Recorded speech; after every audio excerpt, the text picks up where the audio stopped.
Welcome back to the North American LCS, where we're rolling into our next match as OpTic Gaming face FlyQuest. Kobe, it's been a fun first two games. Games have gone a little long here on the patch, but I'm excited to round out this one with you.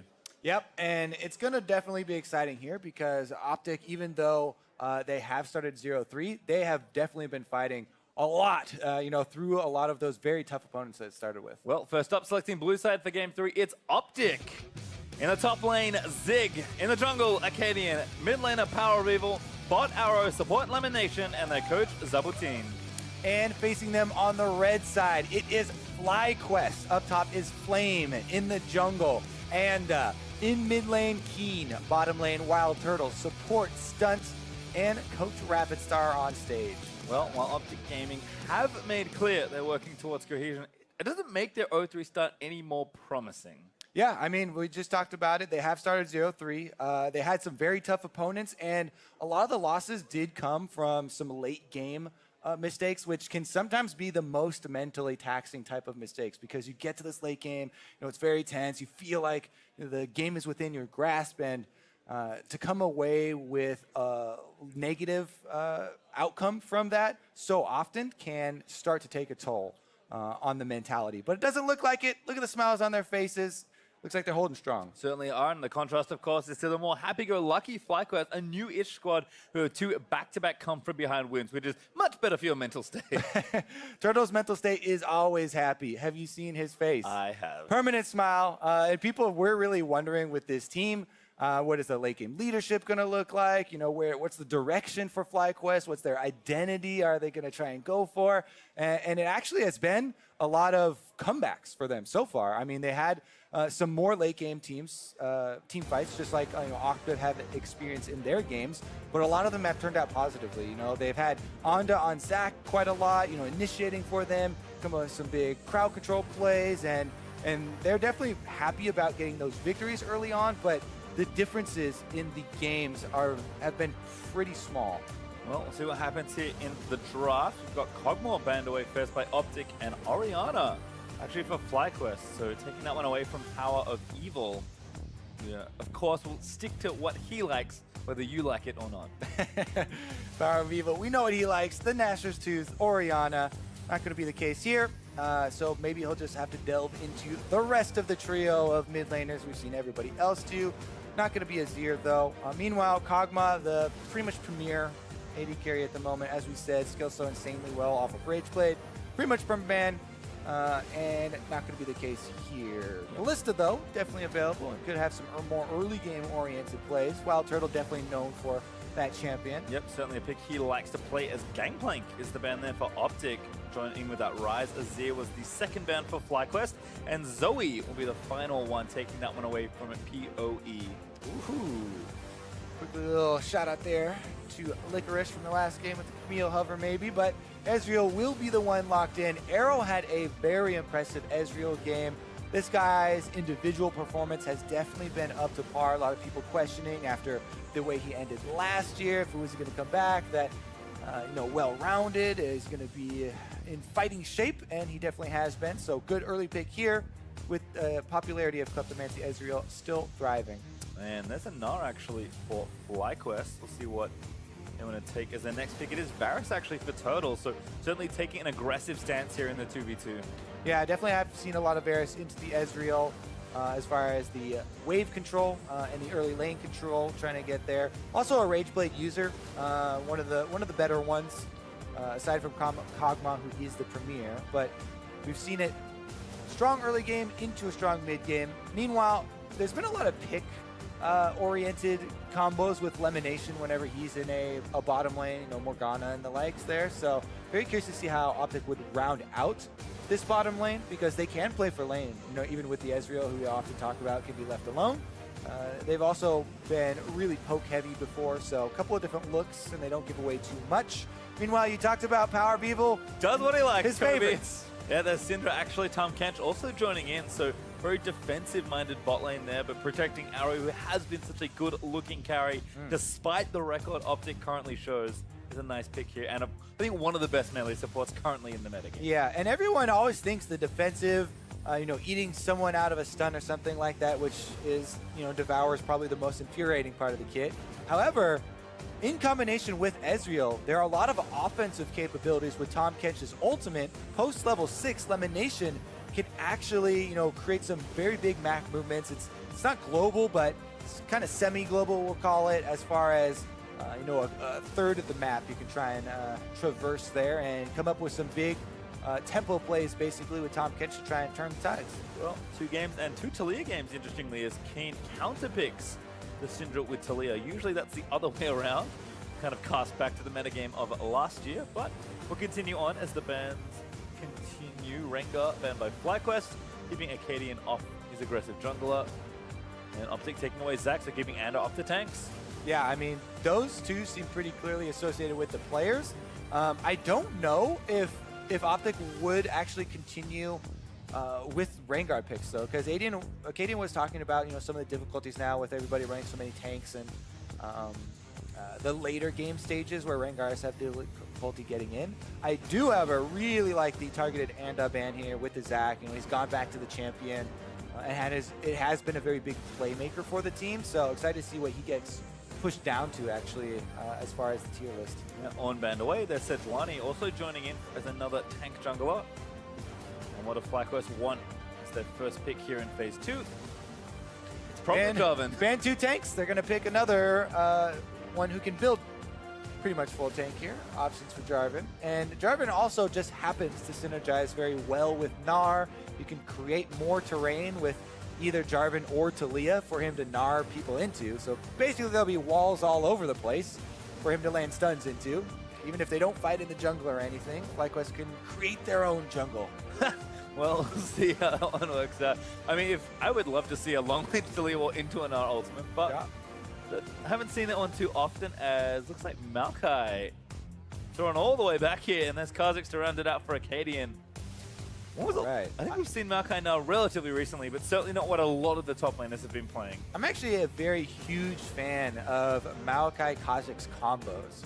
As a jungler, if you're going with one of these DPS junglers who has a lot of early threat, any laner that can lane, fairly well like Maokai and has the amount of crowd control to just set up a gank for you and hold them in place, Kha'Zix can actually bring the damage himself and look for some kills there. Combo on Gnar in the mini form, choose the engages. Maokai's very easy to point and click, so that's a possibility for them. They as well can use the Lemonation Tahm Kench to try and bring that Kha'Zix in for some, catching isolated people off guard and really turning the numbers and using that map positioning in their favor. There's actually last pick Lulu for FlyQuest with really only on band as the support we've seen. Kind of interesting to see stunt go to a range support. Lulu, I think stock's rising a little bit on the champion, but usually don't see too many departures from the melee supports. Yeah, I really like her into Kha'Zix because one of the most frustrating things is getting polymorphed as soon as you jump in. You can't reactivate your ult to go invisible again. Usually any team will be able to burst you down because you're very squishy if she can get that off onto you. So Lulu will not only be looking for her ultimates to get knockups to counter engagements, but also polymorphing one of those melee assassins is one of the best feelings for the Lulu player, at least. And one of the worst feelings for the Kha'Zix player. Well, that's for sure. Well, we'll see how this one shakes out. Game 3, OpTic looking for their first win. FlyQuest. Maybe a surprising 2-1 for a lot of people as OpTic fans hype. Moving into this one again. Come so close, but unfortunately, especially in the best of one world, once more, close is not enough. Yeah, push you up into the standings. So could be here against FlyQuest, or FlyQuest can continue, I would say, an underrated run of form here and finish their weekend 3-1 right towards the top of the standings. You can be close in a 60-minute game, Pastry, but in the end, it doesn't even matter if you don't kill the Nexus. All right, fanning out. Defensive line of scrimmage, basically. We see this pretty often. Junglers actually spot each other, so a little bit of a dance move there. See if they get any sort of, deeper wards to try and find the starts and kind of elaborate on their early jungle paths. Zig is doing a poor job of hiding briefly. Was out of the brush, but I don't think he got spotted just yet. Once he gets, might get some saplings down if he wants to investigate. Anda finds Acadian though. Flags straight on top of the head. That has to be quite painful. I mean, it does. It does damage. Decent amount of damage for level 1 ability there. People underestimate there. I always think about when the flag goes down, you could get the extra attack speed boosts, but you know it's got that flat 60 magic damage. Nothing to scoff at early game. It's not like Jarvan builds the AP or anything, but this could be the game, Kobe. Probably not. It's probably not the game. Set the stage, Pastry, for the flag dropping, AP building Lichbane Jarvan. Well, you've got me excited now, but we'll have to see how it develops. Leash here on the bot side for OpTic. Nice and easy there with Ezreal and Tahm Kench. Standard smiteless stuff here as Acadian dings 2, and looks like Anda has similar treatment by his bot lane. Acadian though going to stop by the Raptors, and Anda going to stop by his small camp on the same side. So farm time ahoy, at least for these first few minutes. Ahoy. Both junglers, double camps on the bottom side, and kind of what we were alluding to in Champion Select, they both have the top lane matchup in mind. Point and click from Maokai could spell bad things for Gnar, but if left alone, you know, from Anda's perspective on the Jarvan, he kind of wants to allow Gnar some alone time up there to handle himself. As long as the extra damage from the Kha'Zix is not introduced into this little top lane habitat, then they'll naturally have the Gnar taking away some control. Yep. Anda actually top side right now. Katie went back down to Frog and Flame. Good little chunk there from the wallop in onto Zig. Got a quick check through the runes. Total's the only one really doing something a little out there. We've seen a lot more unsealed spellbook in bot lane, but we'll hold that thought as Anda not entertaining a dive just yet. Yeah. Instead, we'll take the Grump and get some vision down. Again, I see this much more of jungler screening, right? He wants to make sure that Acadian's not getting in there for one of those combos. So taking the time to counter jungle, you know, maybe threatening a bit here for the Maokai as it gets pushed under his turret, but it's not the type of play you want to do to dive a Maokai early, unless the Gnar was getting a lot of chip damage early and, you know, the Maokai was overextending and getting hit with boomerangs. Whoops, the daisy. Not quite there on the ward, unfortunately, for Acadian, although it's much further up near the Grump camp. I kind of like that placement, actually, from Anda. Hiding away from that common ward spot as the control ward does miss. Yep, misses the bush and misses the ward. Not the biggest The ill-fated deals. double miss on the whole control ward. Zoning going on here down in the bottom side, though. It's elimination. Bodies out the FlyQuest duo lane. Starts to zone them. Decent amount of CS lead there. Kind of exacerbating the issue, though. A lot of them should be able to get picked up. They didn't lose too many of them yet. And they're still marching towards the turret. Flame, though, showing out. Looks like a dematerializer from Zig. Did spot that one. He wanted to make sure he can clear the waves out relatively well. Acadian looking to try and steal back the Grump he lost to Anda, but Anda with a smite. Lemonation with the roam up, but Tongue, oh, gonna eat it, hand it over. Very slick stuff. As Acadian will end up with that Grump back and even that camper. Yeah, he knows his way around the Grump, and not gonna let Acadian get that experience, or not gonna wait Anda get that experience. The control ward actually went down as well, just in case of some possible bottom lane plays, and now Acadian's actually got himself into a very good position onto, and as far as mid laners being recalled here for FlyQuest, he went back in base. There was an option there for Power People to move up, but didn't take it and just finished up with the CS, so no big damage traded there. Yep, Anda kind of knew what was happening, so just flag drags back. Electrocute did proc for Acadian, but Anda now back to clear those walls, and third one stun. Back to business here with the CS even, getting aggressive in this double range lane versus that melee support, which I think is mostly what you'd expect in an even situation. Gonna start pushing back. Guardian and Targon's definitely helping out. You can see there a couple of gold bags found from Klepto, immediately consumed by Arrow. And on the bottom side, we're gonna have another fight. There's a smite on one side and no smite for Acadian, so it's not a very fair fight. Nope, not at all, but Anda with a nice move, stealing away the majority of that camp as he smites down the big frog and Flame. I mean, like you said, all this information that Anda is gathering is just letting Flame be aggressive, gonna get cancel that recall, delay Acadian even longer. Flame can just play up with a reckless abandon. 10 CS up already as Zig is forced back. Ooh, he also just interrupted a Zig recall there under turrets.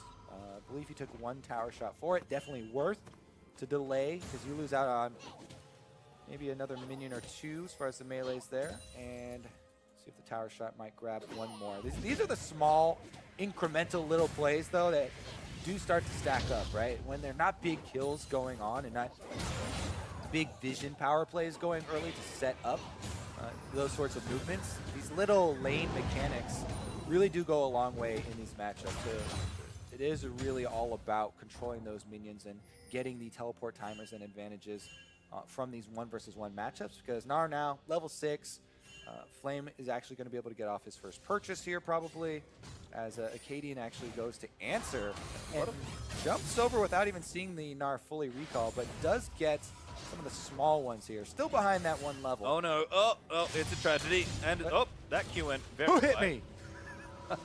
Lashing out into the darkness. There's a couple of $10 bills. Well, looks like a TV back in from Flame, has his fate completed and an extra Ruby Crystal, so looking good there. PoE playing pretty actively to the left side of the map, I think, trying to get topside and threaten a roam onto Flame, given all of the information research Ander has done. Turtle also back with his TP. And Unsealed Spellbook is a fun one.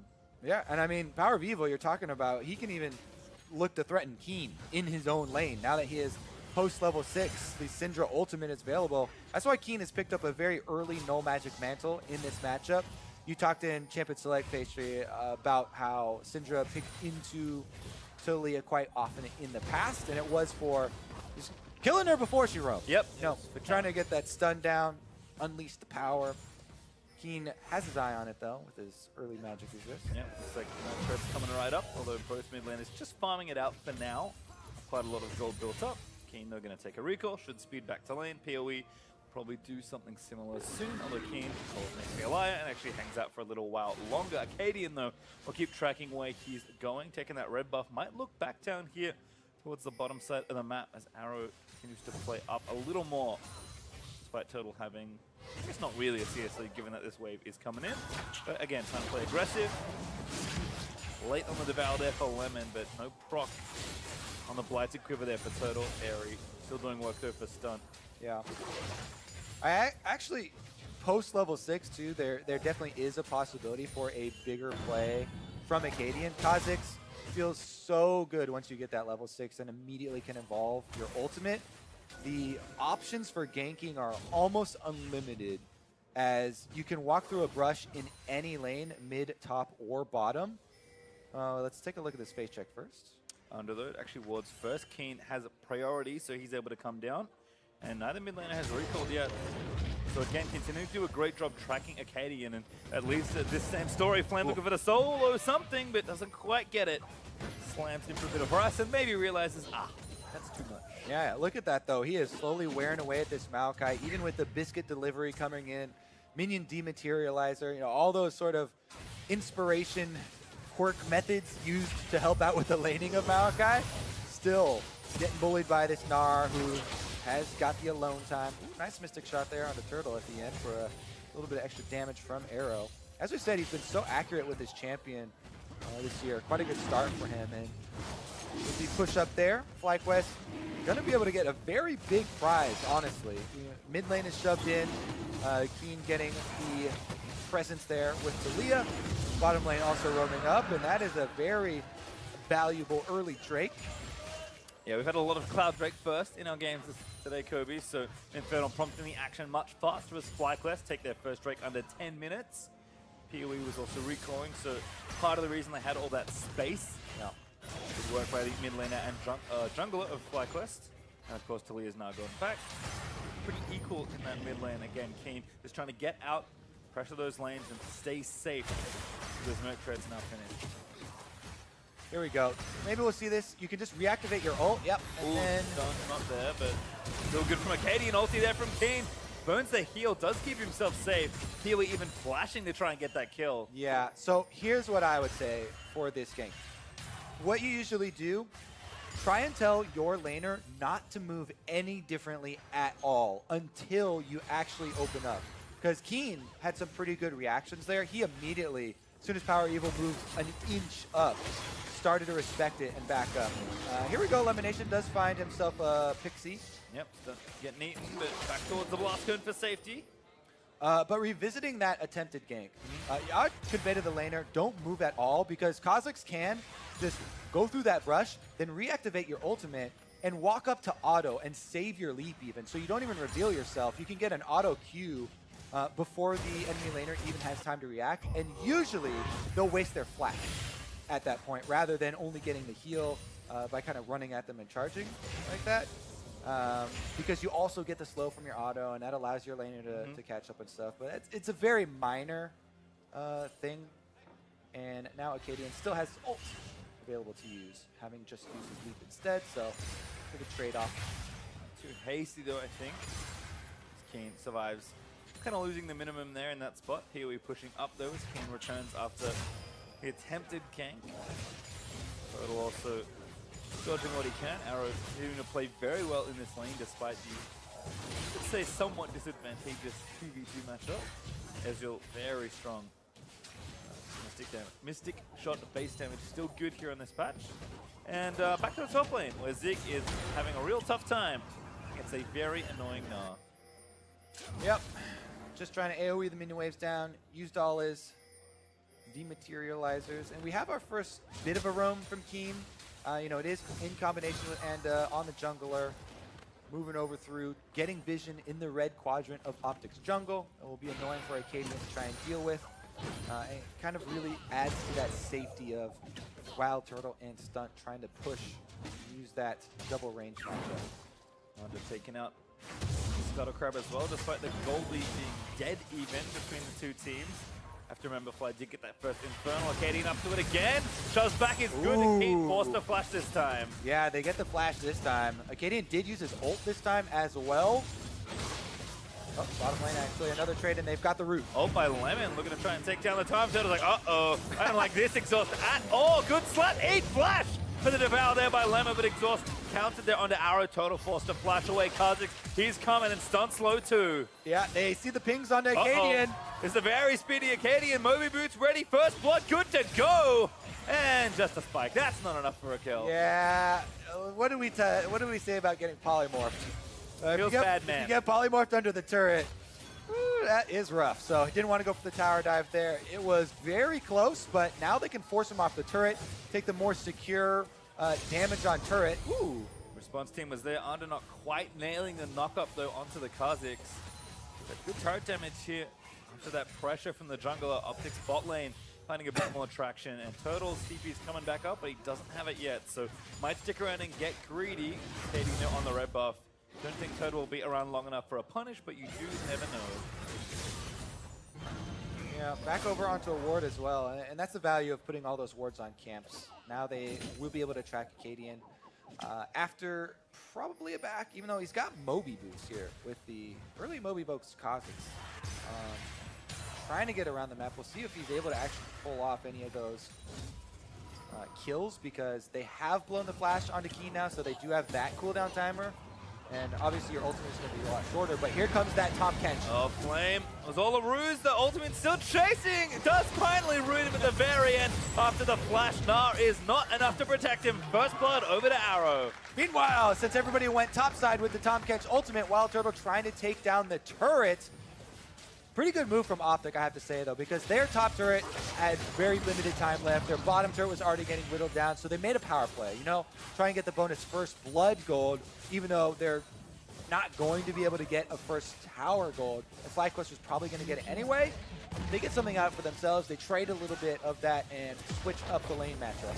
They trade turrets as well, so it's not like they get nothing after FlyQuest collect that extra gold. So a bit of bonus gold all around. As we watch this one again. Flame, he tried so hard to get away. I mean, it was such a good kind of setup here from Zig. This was a good bait where it wasn't that obvious to Flame, even though the bottom lane could have told him that their bottom lane had recalled, right? And this is a Tom Kench bottom lane. We said, chip select, you have to worry about the ultimate and the offensive plays, you know, trying to move around the map at the mid-game, just like that. So maybe a little bit better communication from FlyQuest could have told Flame that the bottom lane possibly would be rotating up topside, and that's kind of an expected Tom Kench play sometimes. but it isn't there. OpTic capitalized, and the gold's still very much even with the extra Infernal Drake currently in the pocket of FlyQuest and another one on the field. Yeah, they actually tried to rush it down as the Rift Turtle went over to OpTic, but Spawns didn't quite line up. Turtle has returned. Now Teleportless has a heal and a Rage Blade. This potential Drake take, but OpTic generally going to fight for this one. They'll smite down the Scuttle Crab and give themselves some vision advantage. And with that Rift Turtle especially, Fly going to have to make some very quick decisions here. Yeah, and they're looking like they want to fight it. With the amount of effort they're putting into clearing out that vision, they actually have a lot of setup behind the Dragon Pit. And both your teleports are ready, Pastry, from top lane. Ready to go, but Fly don't have enough. As Acadian going to move up. Stunt looks like a juicy target for that Kazik. The arrow just poking around, has his gauntlet finish and a mana mune, so also quite strong as Turtle's dealing with the waves there in bot side. Dragon started by OpTic here. Turtle might walk the wrong way, but hits the Scry's wound, gets good vision here. Drake 50% health, TP in. There we go, Turtle lands the root. Ultimate elimination, Waters and cut them off and Stunt takes a big chunk of damage. Drake goes over to OpTic. Can they get out safely? Nature's Grasp there from Zigazanda. Force sees the stasis and flash out of the way. Wild growth there by Stunt to protect their jungler. Zig is low. Flame will get the kills. He moves into the play, but the rest of Fly a little too low. Lemon pops that grey health as Acadian looks for the assassination. Oh! Stunt for one. Looking for Turtle for the next one, but he's now invisible trying to run out of the way. Pops the stopwatch after the leap, and that's a free one for Keen. Yep, and they're still fighting down here. Keen versus Arrow, trying to dodge some skill shots. Arrow dancing away. Turtle, offensive blast cone. The Neo flash. Turtle tries to make the big play, finds the stasis. Arrow cues him, and that's a free one on the other side. Oh man, people have gotten very good at timing their skill shots at the end of these stopwatches because they're so prevalent. And Arrow finds himself the kill there at the end. But again, let's take a look at this smite fight because this was a fairly interesting one. As you said, FlyQuest was setting up to contest. And it really did come down to both junglers right next to the dragon looking for combos. He EQs through it, then goes for the burst onto Acadian. And Acadian, even though he's under attack, focuses on the objective and gets that combo smite. Kazik, I believe he also smited it for the combo. Then up here, PoE lands a stun onto the back line.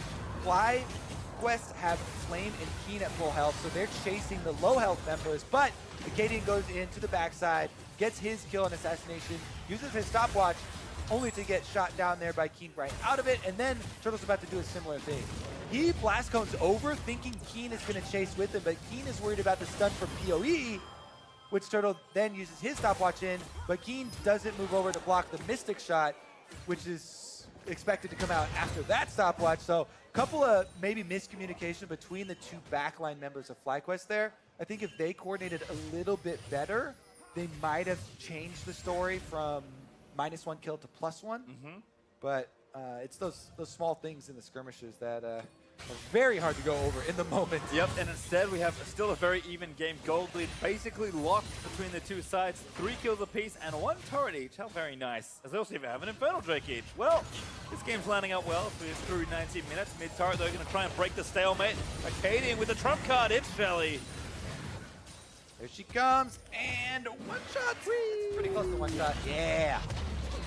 All right, well, turret down. Rift Turret will fall soon after, but OpTic will take the turret advantage as the wall is going to try and cut a few off, but yeah, I wouldn't walk through that either. Stun down. Trying to find something. PoE, a little trap there in the pit. Onda, ready for a Dunkaroo, finds, well, Revel knocked back through Keen. Obliterates him as Turtle barely misses that chain of corruption. That was like a reverse alley-oop. Onda puts down the basket, and then Keen flips him out of it with the Talia seismic shove for the kill. Very nice. Kind of pigeonholing Power of Evil in, so there's no chance to dodge. And they're able to secure themselves 1 kill to counter, but again, turret down. Here goes Acadian. Acadian rushing in onto Keen. Keen running out of the way. Fly has his ultimate. Under again, no dunk ready, but might follow up with an EQ instead. Protects the mid lane. Fly abandon the mid lane siege though. And Power of Evil is just back up. So that turret lead will hold here for OpTic. All right, we're almost dead even in gold. 1-to-1 Infernal Drakes. So we're heading into this mid game super even footing, Pastry time.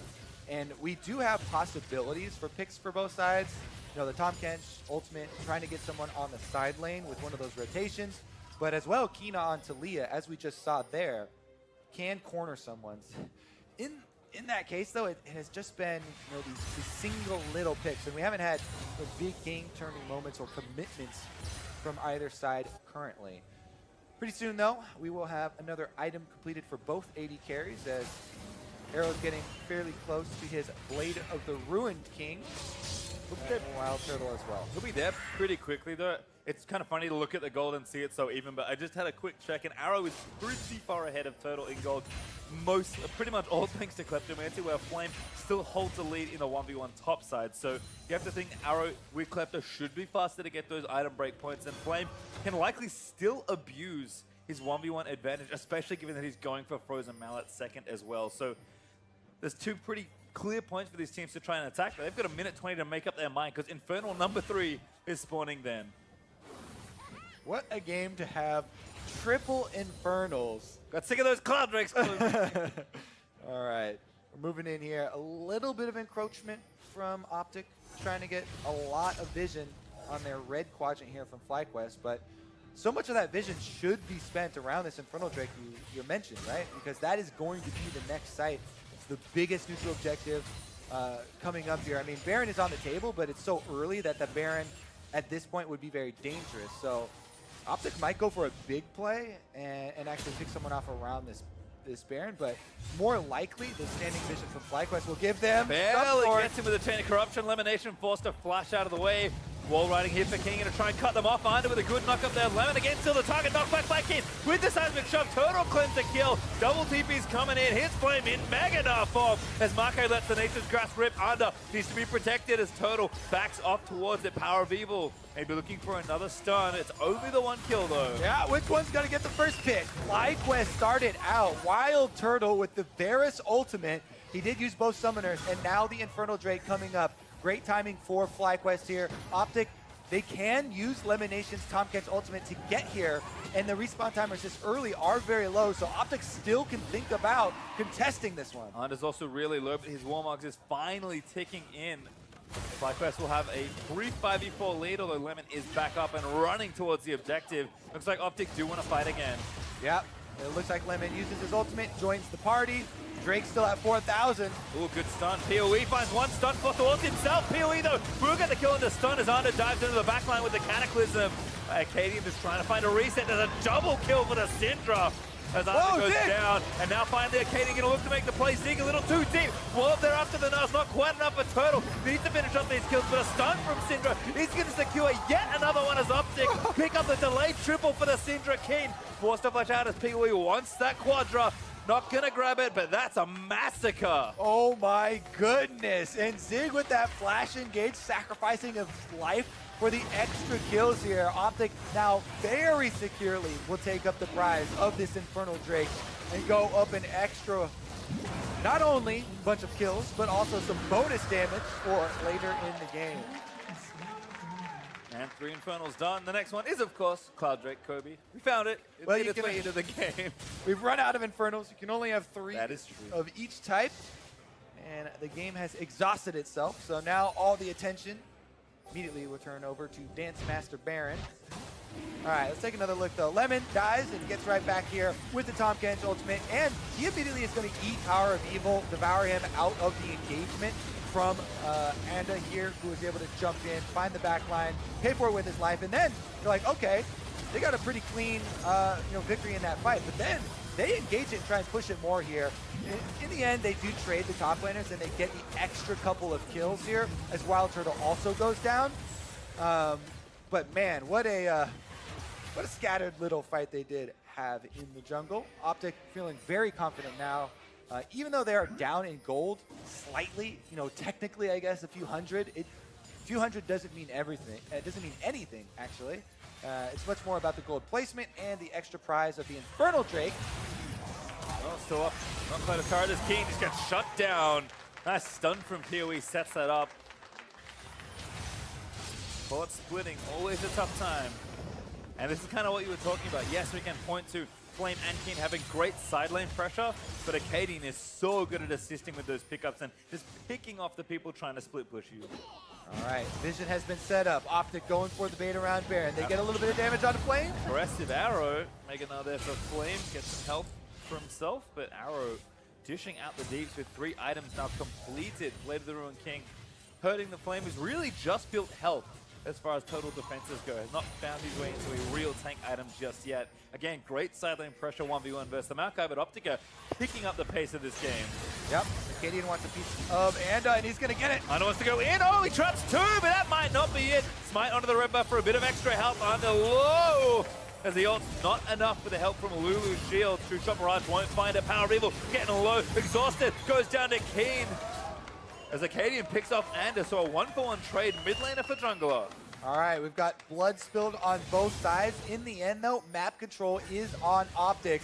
And they've got Tahm Kench taking up the Baron. DPS from Ezreal, as well as a rotation here from the rest of the squad. Jungle control as well. Acadian was left alive, so Stun is going to check, but he might check too late. Flame ready to go over the wall. He's not quite mega just yet. Are they going to make a hero's play? Try and get the Baron. They cannot steal it.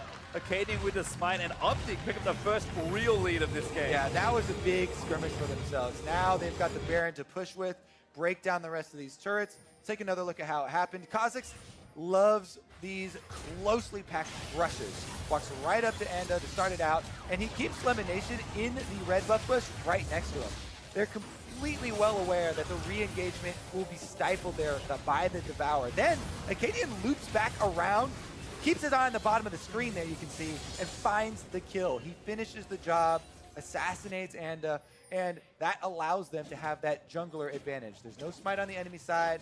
Boom, Baron goes over. Well, gold lead's still not good for OpTic, up 1,000, but that will change quickly if they can knock down more turrets. Fly do actually have a brief turret leader right now. Looks like they've taken down the outer ring, but OpTic should answer soon in bot lane. PoE's getting that started, and of course, breaking towards those inhibitors is where you want to start. Still early into this game, which has been a close affair. But like I said, OpTic with a real chance to open up some space in this game. Yeah, they definitely have control at the moment. We've got some defensive projectiles coming out here to try and screen the way as they push in both waves. Arrow's going to go Baron buff the mid lane. It does speed them up, so you can rush them to the turret a little bit quicker. And they have the ability, again, Abyssal Voyage can move this DPS over to the bottom side if FlyQuest went for an engage. So a lot of options created. There's the engage onto the global elimination, force the flash out of the way. They're going to keep chasing him down. Wild Turtle with a good chunk of damage. Redemption looking for a potential counter-attack by OpTic, but Lemonation stays alive. Tanky enough. And they don't lose control of the waves either. OpTic get right back to both mid and bottom minion waves, buffing them up once again and re-sieging on the turrets. Demolish helping out. There's a big chunk out, and there's a tier 2 felled. OpTic already cleaned out that outer on that to start off that push. Turtle again, 3 items looking good, defending, but wasn't enough to pierce through the frog. Yeah. Meanwhile, Arrow also, even though it's such a small little purchase there of the Last Whisper, it's money well spent at this stage of the game. Incredible value, considering... Gank on a Flame. Ooh, that stun just short. The spear. Not able to tag the little mini nah. The Flame will get away, but again, the spirit of that play is great from OpTic. You see your advantages, you use your global offensively, and try and take even more with this Baron. Yeah, they've been able to move up their ward lines. And this finally feels like the OpTic game where they have the control to actually finish it out. Here we go, they're on the Flame. Flame got slowed, forced a flash. Blade of the Ruined King there from Arrow, just shifting forward into him. That will mean another turret goes down. FlyQuest a little scattered on this defense. Sure, they have had some pretty good-looking comebacks already early on into the season, but looking a little sloppy as OpTic assault them from all sides. Yeah, OpTic don't look like they want to let this one slip through their fingers. Complete ward coverage all over both quadrants of the jungle. They demolished most of the defenses here as far as turrets go for FlyQuest. And now they can easily move back out to this dragon. I don't think FlyQuest should even risk, moving up for the vision. It's very risky to go face check right now. Stunt is getting in there to get a couple of scattered wards, but they're just going to be instantly cleared out here. And OpTic should be able to claim this objective with very little effort, and then kind of return to the slow, strangling game where they can keep FlyQuest pent up inside their own base and slowly starve out the autonomy, make the rotations difficult to move between lanes. Yep, Cloud Drake picked up OpTic 3 Drakes to 1, including that 1 Infernal advantage. Elder Dragon will be next. So OpTic have kind of another thing in their sights to try and split the map with and push their advantage even further. Baron Buff, though, has one off.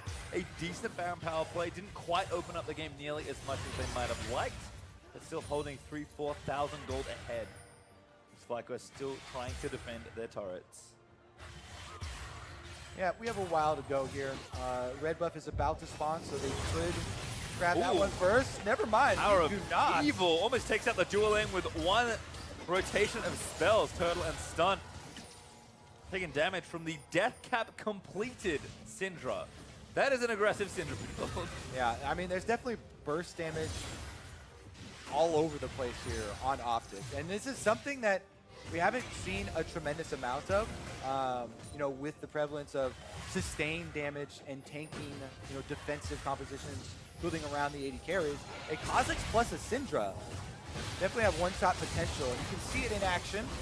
Especially Ghostblade, Duskblade, Kha'Zix. I do like kind of the speed that OpTic are playing with. And again, just kind of doing something themselves. Zig playing a tank, not that common in the top lane.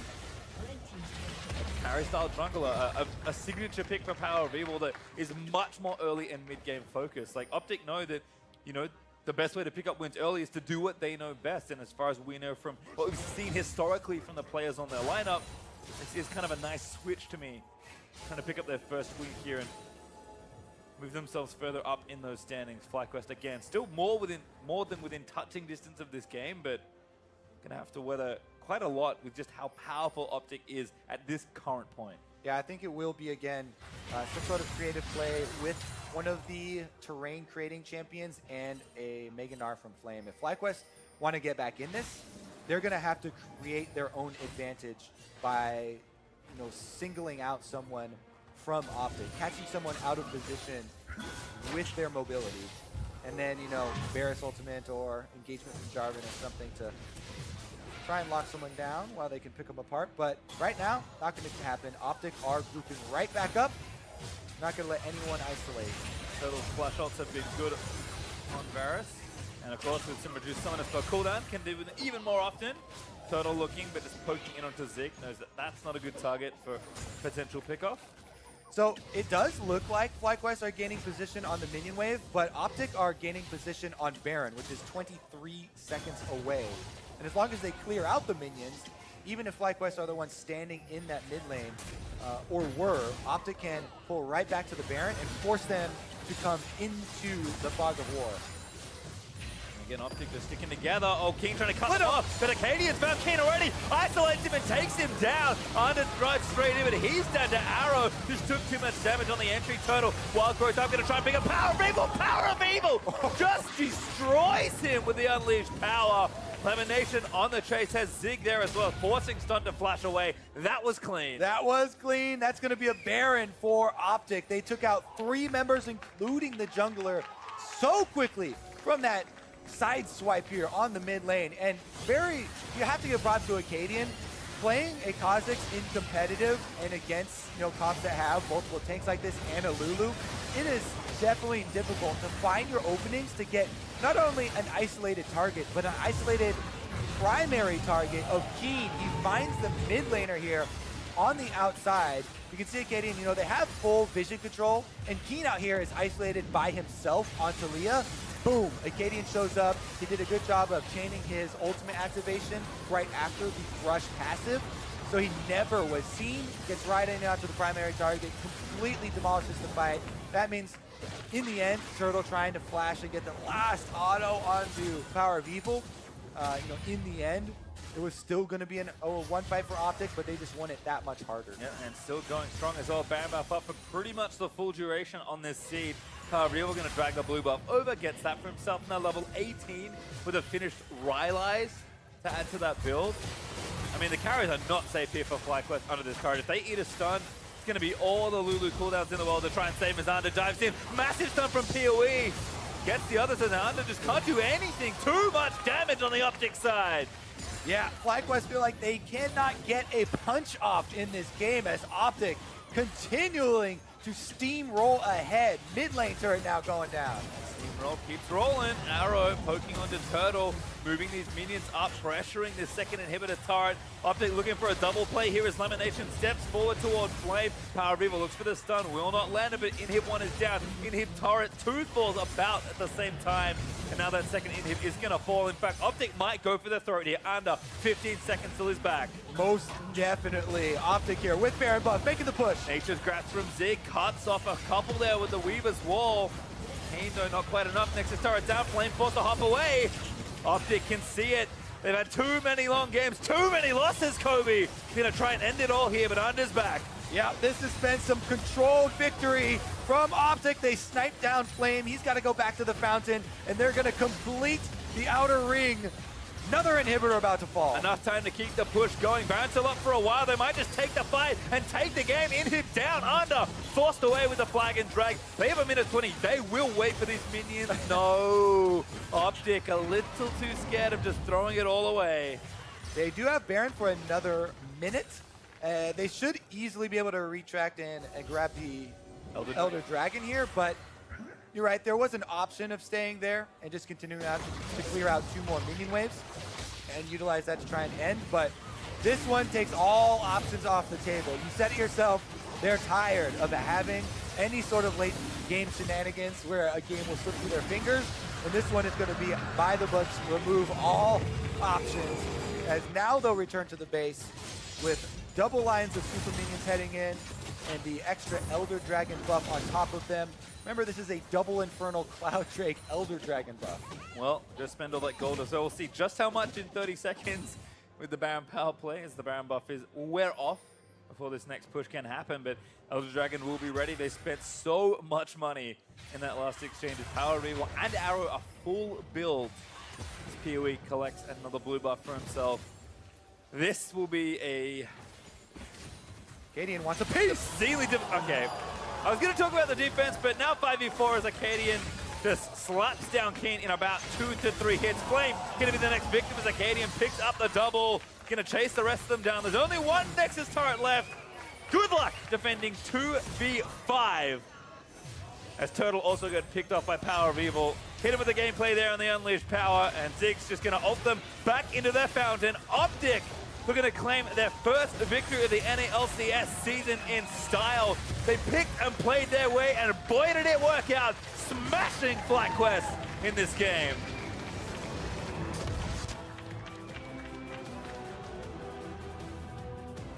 After that mid-game skirmish, this game was complete OpTic control, and we did get to see some good burst damage on display, which has fallen a little bit out of favor. Kha'Zix and Syndra both finding a lot of kills in those picks, and OpTic able to put a win up on the board. You can see players very happy. Arrow had a big grin on his face as the game ended. Manager, of course, remained rushing up to the stage with the biggest of smiles and the enthusiasm we've come to know him for over in Europe. OpTic on the board, finally. Has to be a big sigh of relief. You always worry about kind of the mental block of, we have these close games, we never find a win, we never close out, but that was a good-looking game. Power of Evil going off on the Syndra. Acadian back to that carry style he was known for as a rookie. Pieces just came together really nicely there for OpTic. And in the end, most damage done is, of course, Arrow on the Ezreal. Once again, huge poke damage coming out all along. He has definitely been a very strong performer and carry for this squad in the early stages of the season as well. I mean, Arrow has certainly impressed, like you mentioned, coming off a pretty disappointing summer for him, but just looking a lot better, has been playing well every game so far, and back in on the Ezreal. Finally has kind of the rest of the team also deliver up with him, and OpTic coming together. I mean, again, for all these new teams put together very quickly, playing in these early games, winning has to feel good, and it's nice to see OpTic kind of be like, you know what, we're just going to do it our way. They kind of said they were going to play their style. That was OpTic style, for sure. Yeah, winning always feels good. Everybody with a smile on their face after that one. Very often. How's your preseason going? Really awful, actually. I knew after that I shouldn't have, but... I have a single victory. It was a 50-minute game. Well, it'll get better. I know, thank you. Just keep playing. I will. I'll try and get there. Eventually, you'll win more than one game. I think for FlyQuest, though, definitely had some avenues to attack there. I mean, Flame, huge advantage in the early to mid game on the Gnar, but it just felt like FlyQuest, a team that had shown a lot of cohesion early, just couldn't put it together. Yeah. Definitely good news for OpTic and FlyQuest. I believe that brings them to an even score, though. So they still had a very good start to the season, and they'll go 2-2.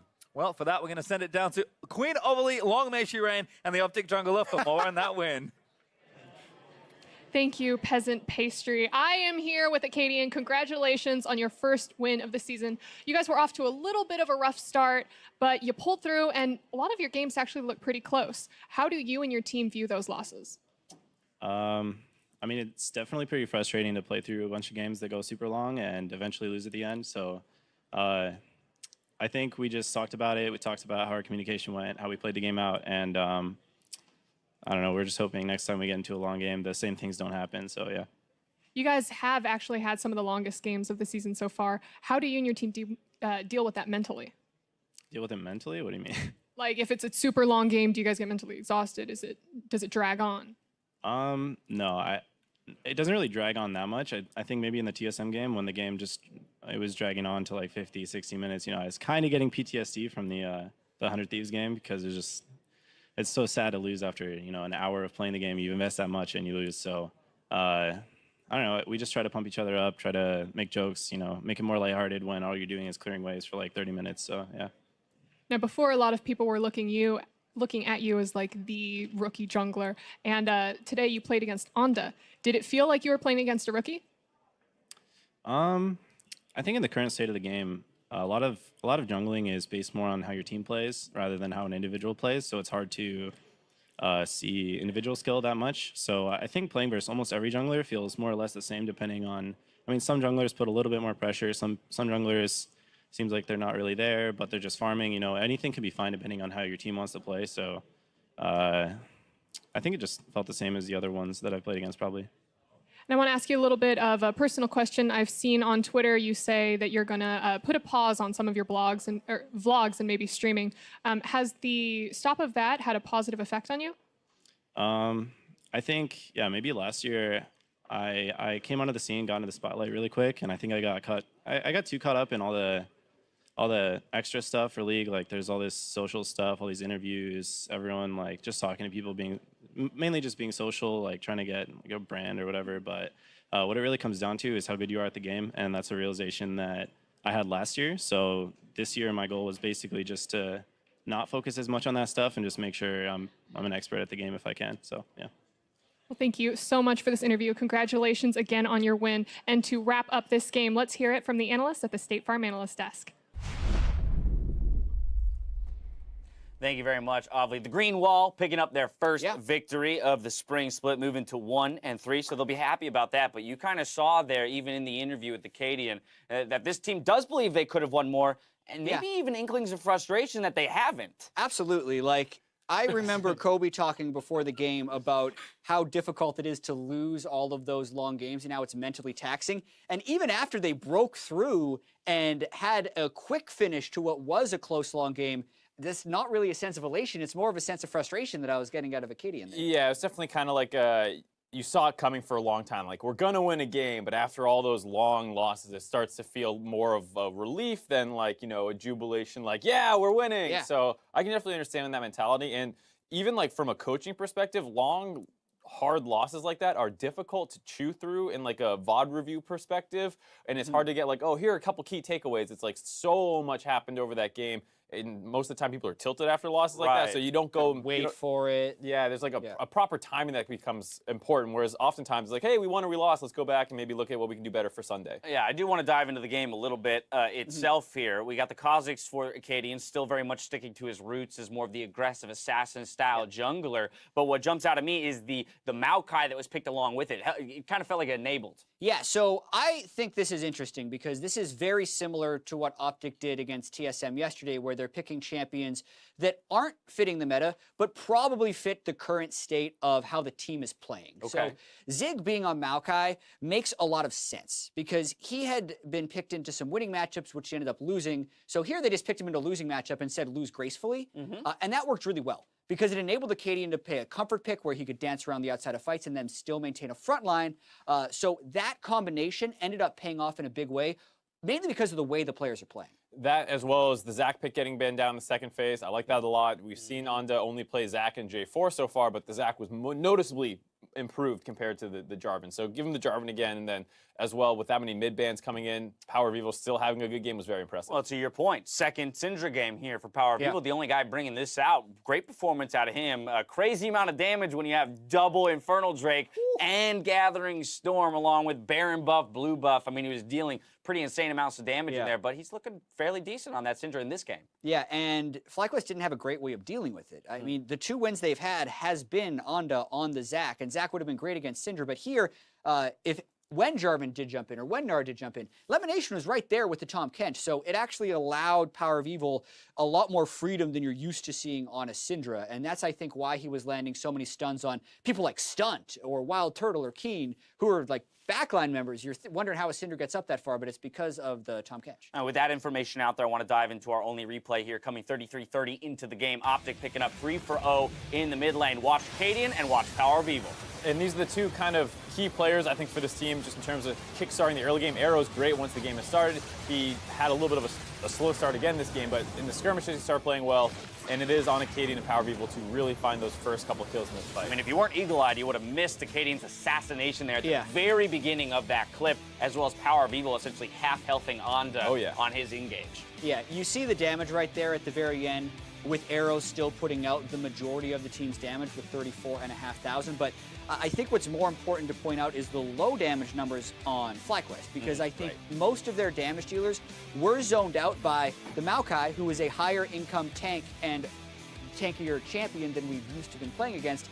It was hard for FlyQuest to adjust to. Gnar, as a team fighting tank champion, does have that downside of sometimes being not very tanky, and against a Syndra, being mini Gnar. Yeah, against burst assassins that Syndra kind of is, and Kha'Zix definitely is. It makes it so that your window of team fighting becomes very, very dangerous if you don't find it at the right time, because you can't go in frontline and Syndra can just aggress forward and you don't want to walk into her. All right, what is our thoughts on OpTic's performance today, kind of in terms of the context of improving and moving forward? Because yes, they got a win. They did do it quicker than maybe some would have expected, but they don't look happy about it. Yeah, at the top of the day, we talked about underrated teams. And I actually selected OpTic, the one proper selection I've made so far today, but it was because of how close they had played the previous games, and they were again in that situation where a couple good plays could win them the game, and finally they did it. So I'm happy about that at least. You had pointed at FlyQuest as your perhaps underrated team, and here they are sustaining a loss to Jat's underrated team. Does this lessen your opinion of FlyQuest? Does it kind of... Yeah, absolutely. I think a good point that Jet had was about how difficult OpTic's schedule has been, and so if they can keep this up, then they start playing teams like CLG and Golden Guardians who have been struggling, they can grab more wins. And I think this was a good game from them, and I think FlyQuest has some things to look at with what happened around the mid lane and the jungle in particular. All right, well, there you have it. When we return, the Golden Guardians face Counter Logic Gaming on Summoner's Rift. Meet us back here for Game 4 after the break.